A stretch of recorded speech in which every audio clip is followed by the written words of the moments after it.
Unlock को लेकर WHO ने चेतावनी दी। इस वक्त की बड़ी खबर, अनलॉक करने वाले देश सावधानी बरतें, कोरोना का नया वेरिएंट खतरनाक है। डब्ल्यूएचओ ने कहा कम वैक्सीनेशन के कारण अब भी दुनिया पर संकट बरकरार है। डब्ल्यूएचओ ने यह कहा है दुनिया में कोरोना से अब तक 40 लाख से ज्यादा लोगों की मौत हो चुकी है।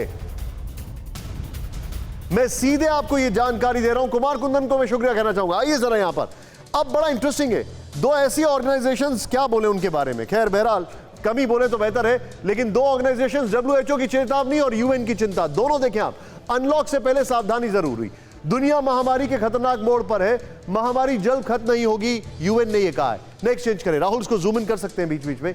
अनलॉक को लेकर सावधान रहना होगा, अभी सतर्क रहने की जरूरत है, यूएन ने यह कहा है। डब्ल्यूएचओ और यूएन दोनों इन टैंडम बोल रहे हैं अनलॉक के बाद केस बढ़ सकते हैं, वायरस में तेजी से बदलाव की चिंता का सबब है। नेक्स्ट चेंज करें इसको यहां पर, बड़ा तेजी से अमीर देश वैक्सीन की जमाखोरी कर रहे हैं, डेल्टा वेरिएंट तेजी से लोगों को शिकार बना रहा है, ये कह रहे हैं। नेक्स्ट चेंज करें इसको यहां पर, सुस्त वैक्सीनेशन के कारण बढ़ रहा है संक्रमण, वैक्सीनेशन की रफ्तार बढ़ानी चाहिए। दोनों एक ही बात कर रहे हैं। मैं चाहूंगा ये जरा दोनों के बारे में रोहित के पास में चलूंगा। रोहित, यूएन और डब्ल्यूएचओ दोनों इन सिंक बात कर रहे हैं। डब्ल्यूएचओ की क्रेडिबिलिटी खत्म हो गई है, यूएन के साथ देने वाले लोग अपने वेस्टेड इंटरेस्ट रखते हैं। Where are we heading? देखिए निशांत, दोनों, जैसा कि आपने कहा, दोनों ऑर्गेनाइजेशन की जो भी जितनी भी बातें हुई हैं पिछले 18 महीने में, there are question marks on both of them, I mean specially on WHO. और कोई नई बात नहीं कही है, अगर आप देखें तो बहुत ही सिंपल सा एक मैसेज है जो बहुत टाइम से पूरी दुनिया में जो बड़ी बड़ी गवर्नमेंट्स है वो यही कह रही है कि you have to take all the precautions, और अगर आप अनवैक्सीनेटेड हैं तो आप ये नए नए टाइप के वेरिएंट्स का आप शिकार हो सकते हैं। तो इसमें ये कोई आई थिंक नई बात नहीं है जो दोनों ऑर्गेनाइजेशंस कह रही है।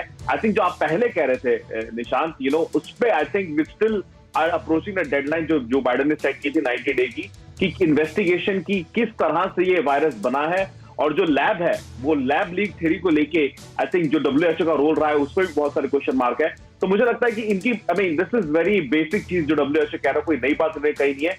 और बहुत इंटरेस्टिंगली देखना होगा कि क्या सचमुच ये जो वायरस है ये लैब से निकला था या नहीं निकला था, और उसके बाद डब्ल्यूएचओ में किस तरह के चेंजेस होंगे ये भी देखने के लिए हमें देखने पड़ेंगे। आपने चेंजेस तो बहुत बड़ी बात कर दी मेरे भाई, यहाँ पे तो कुछ हिलता भी नहीं है, पत्ता भी नहीं हिल रहा है। मैं सीधे चलूंगा विष्णु सर के पास। विष्णु सर, दोनों लोग चिंता जता रहे हैं।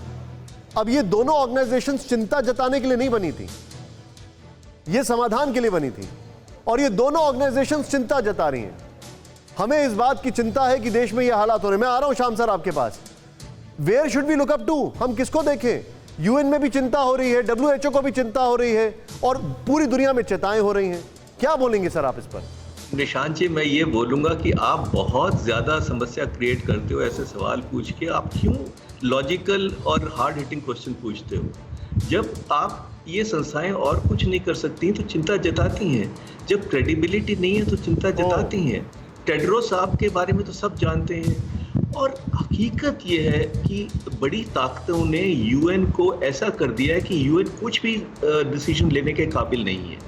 सेक्रेटरी जनरल अपने आप में क्या कर सकते हैं? तो सिर्फ चिंता ही जता सकते हैं। इसका समाधान सिर्फ एक है, एक तो इत्तेहाद बरतना, दूसरा अंतर्राष्ट्रीय सहयोग।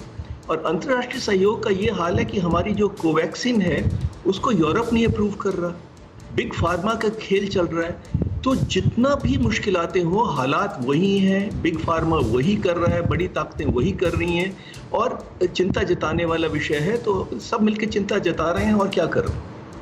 अच्छा, मतलब let's think that what we have to think in future, not a solution. Very good idea, very good idea आप जो बता रहे हैं श्याम सर, और फिर उसके बाद मैं डॉक्टर गोडसे के पास आ रहा हूं। Yes sir, Shyam sir please go ahead sir. Nishant, देखिए आप हाँ, आपने जैसे ये सहयोग की बात करी, तो सहयोग से ज्यादा समाधान के लिए काम करने की जरूरत है। अब डब्ल्यूएचओ ने बोला कि, और इन्होंने अमेरिका वालों ने बोला कि पेटेंट जो है उसको दे दिया जाए दूसरे देशों को। तो क्या फाइजर, क्या मॉडर्ना, क्या इन्होंने कोई ऐसा स्टेप लिया है कि भारत में या अर्जेंटीना में या मैक्सिको में या ब्राजील में वो फैक्ट्री सेटअप करें, जिससे कि जो बेस्ट वैक्सीन है, जो mRNA वैक्सीन है, वो बननी शुरू हो ज्यादा तादाद में? क्योंकि वैक्सीन ही एक तरीका है जिससे कि हम इस वायरस को पछाड़ सकते हैं। ये सिर्फ कहने की बातें हैं। जब तक कि जो बाइडेन, फाइजर वाले, मॉडर्ना वाले भारत में या दूसरे देशों में, मुल्कों में नहीं सहयोग करेंगे, वैक्सीन के प्रोडक्शन को नहीं बनाएंगे, तब तक इस चीज का समाधान नहीं होगा। ठीक है सर। मैं भी स्टेटमेंट देख रहा था, WHO कहते हैं कि अगले साल तक 2022 तक अगर हम केवल 20% लोगों को भी वैक्सीनेट कर दें दुनिया में तो हम खुश होंगे। तो क्या खुश होंगे आप? 80% लोग तो आपके रहेंगे ना उसके अंदर वायरस के अटैक के ऊपर।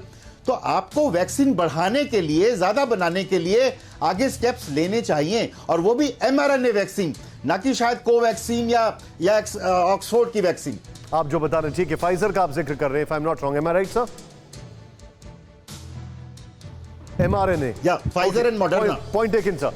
फिक्र आपकी, सोमवार से शुक्रवार रात 9 बजे सिर्फ TV9 भारतवर्ष पर।